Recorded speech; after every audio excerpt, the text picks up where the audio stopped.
खुद नीति आयोग की रिपोर्ट और केंद्र सरकार की रिपोर्ट है, जिस रिपोर्ट में बिहार फिसड्डी राज्यों में है।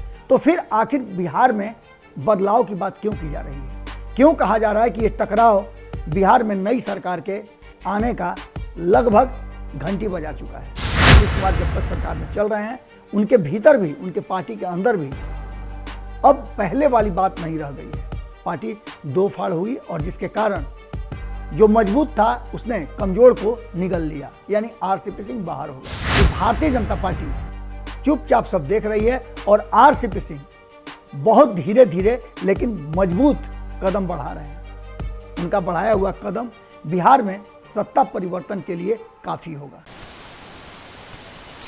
लंबे समय से आपके कानों तक ये आवाज जा रही होगी कि बिहार में सत्ता परिवर्तन होगा, नीतीश कुमार की कुर्सी चली जाएगी, कौन मुख्यमंत्री बनेगा। इन सब चर्चाओं से दूर 24 घंटे में जो बातें हो रही हैं, और खास करके तब जब प्रधानमंत्री नरेंद्र मोदी आकर के और बिहार से चले गए हैं, जबरदस्त चर्चा हो रही है। और कई चर्चाएं इस बात की तरफ फिर लेकर के जा रही हैं कि बिहार में जो धीरे धीरे चर्चा बंद होने लगी थी, वो चर्चा एक बार फिर से शुरू हो गई है।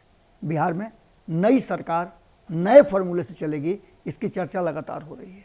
ये फार्मूला होगा क्या? इस फार्मूले में कौन कौन शामिल होंगे और किसके साथ ये फार्मूला बनाया गया है? अब इस पूरी बात पर हम लगातार आपको प्रकाश डालते रहे हैं। बिहार में जो सब कुछ बदला हुआ है, उस बदलाव के पीछे बहुत सारी ऐसी बातें सामने आ रही हैं जिसमें नीतीश कुमार का फार्मूला भारतीय जनता पार्टी को मंजूर नहीं है और भारतीय जनता पार्टी का एक्ट जो है वो नीतीश कुमार को मंजूर नहीं है। तो ऐसी स्थिति में दो विषम विचार वाले लोग एक साथ कैसे चल सकते हैं, ये सवाल बड़ा है। लेकिन आप ये पूछेंगे कि 17 साल से तो चल ही रहे हैं, लेकिन इन 17 सालों में दोनों अलग भी हुए हैं, वैचारिक भिन्नता हुई है और इससे बिहार का नुकसान हुआ है। ये बातें प्रधानमंत्री भी कह करके गए हैं कि बिहार लगातार उत्तरोत्तर वृद्धि कर रहा है, विकास कर रहा है, लेकिन क्या विकास के पैमाने पर बिहार एक भी पैदान ऊपर आ सका है?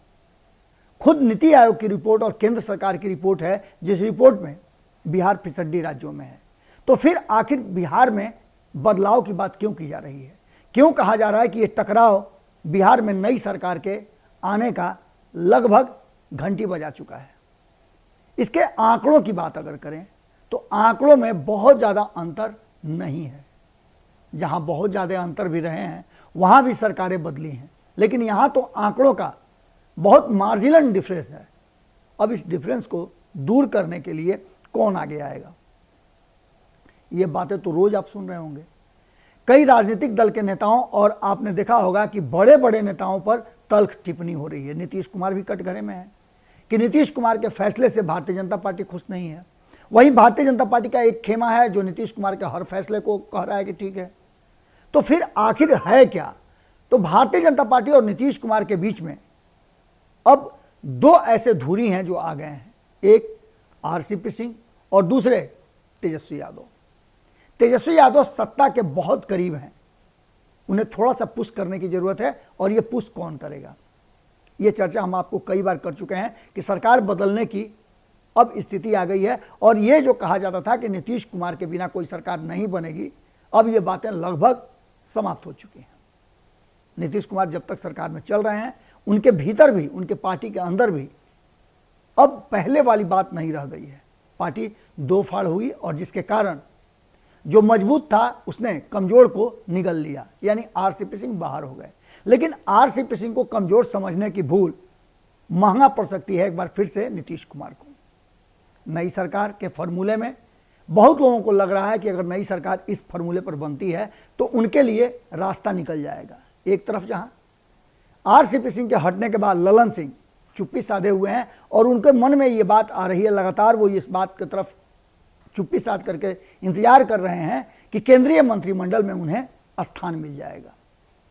दूसरी तरफ भारतीय जनता पार्टी लगातार नीतीश कुमार की टीम पर हमला कर रही है और उनके क्रियाकलाप पर उंगली उठा रही है।